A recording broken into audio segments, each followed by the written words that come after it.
ಆತ್ಮೀಯ H16 news ಅರ್ಥಾತ್ ಹೇ ಸೀತಾರಾಮ್ಗೆ ಸ್ವಾಗತ. ನಾನು ನಿಮ್ಮವ MI ಅಥವಾ ಮಲ್ಲಪ್ಪ ಜೋತಾವ. ಆದ್ಮೇಲೆ ಈಗ ತಾವು ದಿನ ಸುದ್ದಿಗಳನ್ನ ಅದರ ಜೊತೆಗೆ ವಿಶೇಷತೆಗಳನ್ನ ನೋಡ್ತಾ ಹೋಗಿ ವಿಶೇಷ ಈ ಮೊದಲನೇ ಸುದ್ದಿಯನ್ನು ನೋಡಿ. ಏನೇ ಆದರೂ ಕೂಡ ಡ್ಯಾಮ್ಸ್ ಸಂಘಟನೆ ಈ ಖಾಸಗಿ ಶಾಲೆಯ ಪರವಾಗಿ ಯಾವಾಗಲೂ ನಿಂತಿರುತ್ತೆ. ಎಲ್ಲರೂ ಕೂಡ ಕೆಲವೇ ಭವಿಷ್ಯ ಅಂತಂದರೆ ನಾವು ಪ್ರಿನ್ಸಿಪಲ್ ಸೆಕ್ರೆಟರಿ ಕೂಡ ಮಾತಾಡಿದ್ವಿ ರಾಜ್ಯಮಟ್ಟದಲ್ಲಿ. ಇನ್ನು ಬಹಳ ಅಂತಂದರೆ ಒಂದು ವಾರ ಹತ್ತದಿಂದಲೇ ನಮ್ಮೆಲ್ಲರಿಗೂ ಕೂಡ ಸಮಾಧಾನ ಆಗೋ ರೀತಿಯಲ್ಲಿ ಉತ್ತರಗಳು ಬರುತ್ತೆ. ನಿಮ್ಮ ಮಕ್ಕಳು ಪರೀಕ್ಷೆ ಬರ್ದೇ ಬರೀತಾರೆ SSLC.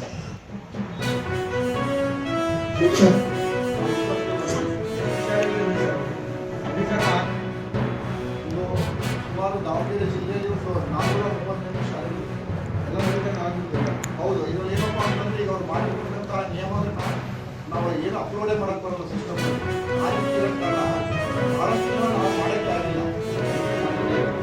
ನಮ್ಮ ಸರ್ಕಾರದಿಂದ ಅದಕ್ಕೆ ಬಂದ್ಬಿಟ್ಟಿದೆ. ಏನು ಹೊಸದಾಗಿ ಆಗಿದ್ದಾರೆ ಒಂದು ಎರಡು ಅಂತಲ್ಲ, ಎಲ್ಲ ಶಾಲೆಗಳು ಈಗ ಅಪ್ಲೈ ಮಾಡೋರು ಬಹಳ ಅಂತಂದ್ರೆ ಒಂದು 15-20 ಶಾಲೆಗಳು ಅಪ್ಲೈ ಮಾಡಿದ್ರು. ಅವ್ರಿಗೂ ಕೂಡ ಇನ್ನೂ ಆಗಿಲ್ಲ. ಯಾಕೆಂತಂದ್ರೆ ಈ ಒಂದು ನಮ್ಮ ಹೊಸದಾಗಿ ಆಗ್ತಾ ಇರ್ಬೋದು ಬರುತ್ತೆ. ಎಲ್ಲರಿಗೂ ಕೂಡ ಒಂದು ಸರಿಯಾದ ರೀತಿಯಲ್ಲಿ ಸದಸ್ಯರಲ್ಲಿ ಕೆಲಸ ಮಾಡ್ತಾರೆ.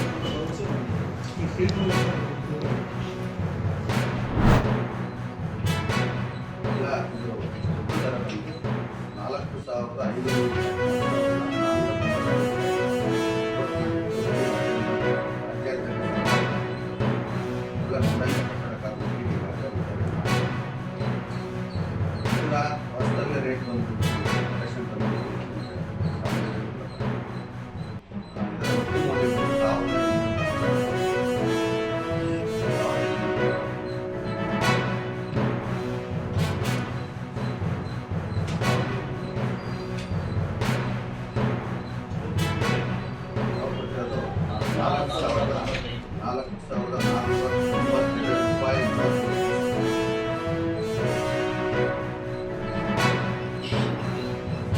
ರಾಜ್ಯದಲ್ಲಿ ನಮ್ಮ ಹೋಟೆಲ್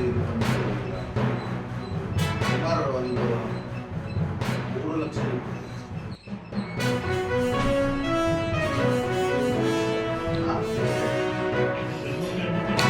ಹಾಗೆಲ್ಲ ಸೇರ್ತದೆ. ಡ್ರೈವಿಂಗ್ ಇನ್ಕಮ್ನು ಟಿಕೆಟ್ ನೇಷನ್ ಮತ್ತು ಎಲೆಕ್ಟ್ರಿಷನ್ ಎಲ್ಲರೂ ಪಾರ್ಟ್ಮೆಂಟ್ ನೇಷನ್ನು ಎಲೆಕ್ಟ್ರಿಷನ್ನು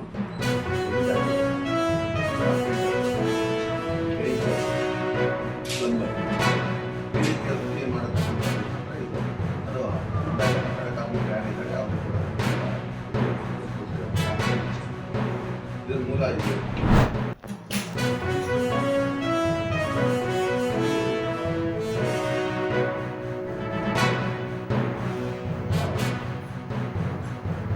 ಸರ್, ಇಲ್ಲಿ ಮಹಿಳೆಯರ ಪರವಾಗಿ ಧ್ವನಿ ಎತ್ತಿದಾಗ ಅದಕ್ಕೆ ಸಂಬಂಧಪಟ್ಟಂತೆ ಈಗಾಗಲೇ ಸಾಕಷ್ಟು ತನಿಖೆಯನ್ನ ಅವರು ಎದುರಿಸ್ತಾ ಇದ್ದಾರೆ. ತನಿಖೆ ಮಾಡಿ ಅದ್ರದ್ದೇನು ಕಾನೂನು ಕ್ರಮಗಳಿಗಾಗಲೇ ಅದನ್ನು ಎದುರಿಸ್ತಾ ಇದ್ದಾರೆ. ನಾವು ಯಾರೂ ಅವ್ರ ಪರವಾದಂತ ನಿಂತು ಮಾತಾಡಿಲ್ಲ. ಅವ್ರನ್ನ ಖಂಡಿತವಾಗ್ಲೂ ನಮ್ಮ ವೇದಿಕೆಗಳಲ್ಲಿ ನಾವು ಖಂಡಿಸಿದ್ವಿ. ಈ ತರ ಅಚಾತುರವಾಗಿ ಮಾತಾಡಿದ್ರೆ ದಯಮಾಡಿ ಮಾಡಬಾರ್ದು. ನಮ್ಮ ವೇದಿಕೆಗಳಲ್ಲಿ ನಮ್ಮ ನಾಯಕರಿಗೆ ನಾವು ಹೇಳುವಂತ ಕೆಲಸವನ್ನ ಮಾಡಿದ್ವಿ.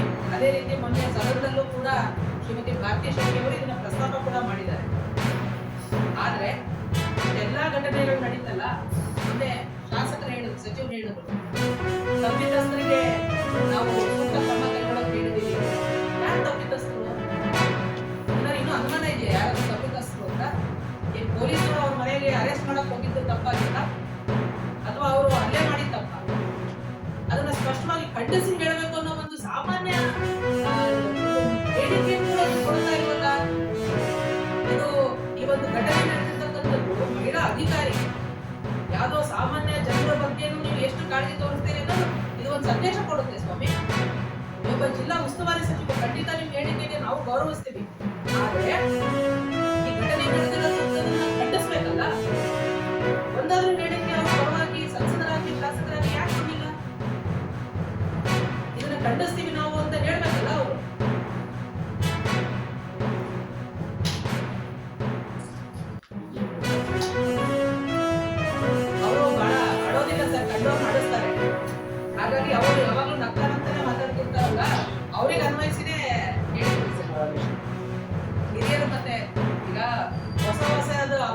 ಆದಾಗ ಎಲ್ಲದೂ ಅಪ್ಡೇಟ್ ಆಗ್ಬೇಕಲ್ಲ ಸರ್.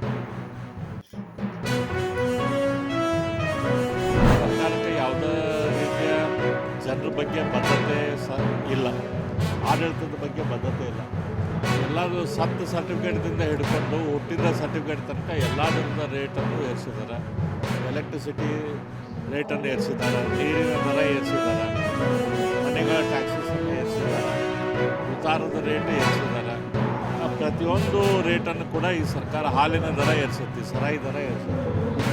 ಇವತ್ತು ಮೆಟ್ರೋ ದರ ಮತ್ತು ಎಲೆಕ್ಟ್ರಿಸಿಟಿ ದರ ಮತ್ತು ಇನ್ನೊಂದು ರೌಂಡ್ ಏರ್ಸಕ್ಕೆ ಹೊರಟಿದ್ದಾರೆ. ಇವತ್ತು ಈ ಸರ್ಕಾರ ಖಾಲಿ ಸರ್ಕಾರ ಅಂತೇಳಿ ತೇಜಸ್ವಿ ಸೂರ್ಯ ಅವರು ಪ್ರೊಟೆಸ್ಟ್ ಮಾಡೋಕ್ಕೆ ಹೋದರೆ ಮಾತಿಗೆ ಸಂವಿಧಾನದ ಉಲ್ಲೇಖ ಮಾಡುವಂಥ ಇವರು ನಾಯಕರು ರಾಹುಲ್ ಗಾಂಧಿ ಅವರು ಕೈಯಾಗ ಸಂವಿಧಾನ ಹಿಡ್ಕೊಂಡು ಅಡ್ಡಾಡ್ತಾರೆ. ಆದರೆ ಸಂವಿಧಾನಕ್ಕೆ ವಿರೋಧವಾಗಿ ಒಬ್ಬ ಲೋಕಸಭಾ ಸದಸ್ಯನ ಇವತ್ತು ಅವರು ಪ್ರೊಟೆಸ್ಟ್ ಮಾಡಿದ್ದಾರೆ ಅನ್ನೋಂಥ ಏಕೈಕ ಕಾರಣಕ್ಕೆ ಅರೆಸ್ಟ್ ಮಾಡುವಂಥ ಕೆಲಸ ಮಾಡಿದ್ದಾರೆ. ಇದು ಖಾಲಿ ಟ್ರಂಕಿನ ಸರ್ಕಾರನ ಐತಿ. ಯಾಕಂದ್ರೆ ಆ ಟ್ರಂಕ್ ಅನ್ನೋದು ಪೂರ್ತಿ ಇರುವಂಥ ಸಿದ್ದರಾಮಯ್ಯ ಮತ್ತು ಡಿ ಕೆ ಶಿವಕುಮಾರ್ ಇಬ್ಬರು ಖಾಲಿ ಮಾಡಿ ಡೆಲ್ಲಿಗೆ ಕಳಿಸ್ಯಾರ. ಹಾಗಾಗಿ ನಮ್ಮ ರಾಜ್ಯ ಸರ್ಕಾರ ಖಾಲಿ ಐತಿ, ಟ್ರಂಕ್ ಖಾಲಿ ಐತೆ ಅನ್ನೋದು ಸಾಮಾನ್ಯ ಜನರಿಗೆ ಕೂಡ ಗೊತ್ತಿದ್ದಂಥ ವಿಷಯ. ಅದನ್ನು ಪ್ರೊಟೆಸ್ಟ್ ಮಾಡಿದ್ದಕ್ಕೆ ತೇಜಸ್ವಿ ಸೂರ್ಯ ಅವರಿಗೆ ಇವರೇನು ಅರೆಸ್ಟ್ ಮಾಡೋಕ್ಕೆ ಹೋಗಿದ್ದಾರೆ. ಇದು ಭಾಳ ಅಂತಂದ್ರೆ ಭಾಳ ನಮಗೆ ನಗಿ ಬರ್ತದೆ ರಾಜ್ಯ ಸರ್ಕಾರ ಇಂಥ ಕೆಲಸ ಮಾಡೋಕ್ಕೆ. ತಾವೆಲ್ಲ ಇಲ್ಲಿವರೆಗೆ ಸುದ್ದಿಗಳನ್ನು ನೋಡಿದಿರಿ, ಜೊತೆಗೆ ವಿಶೇಷ ಘಟನೆಗಳನ್ನು ಸಹ ನೋಡಿದಿರಿ. ಅದು ನಿಮ್ಗೇನು ಅನ್ನಿಸ್ತು? ನಿಮಗೆ ಲೈಕ್ ಮಾಡಿರಿ, ಶೇರ್ ಮಾಡಿರಿ, ಕಾಮೆಂಟ್ ಮಾಡಿರಿ, ಜೊತೆಗೆ ಸಬ್ಸ್ಕ್ರೈಬ್ ನಿಲ್ಲಿಸ್ಬೇಡ್ರಿ.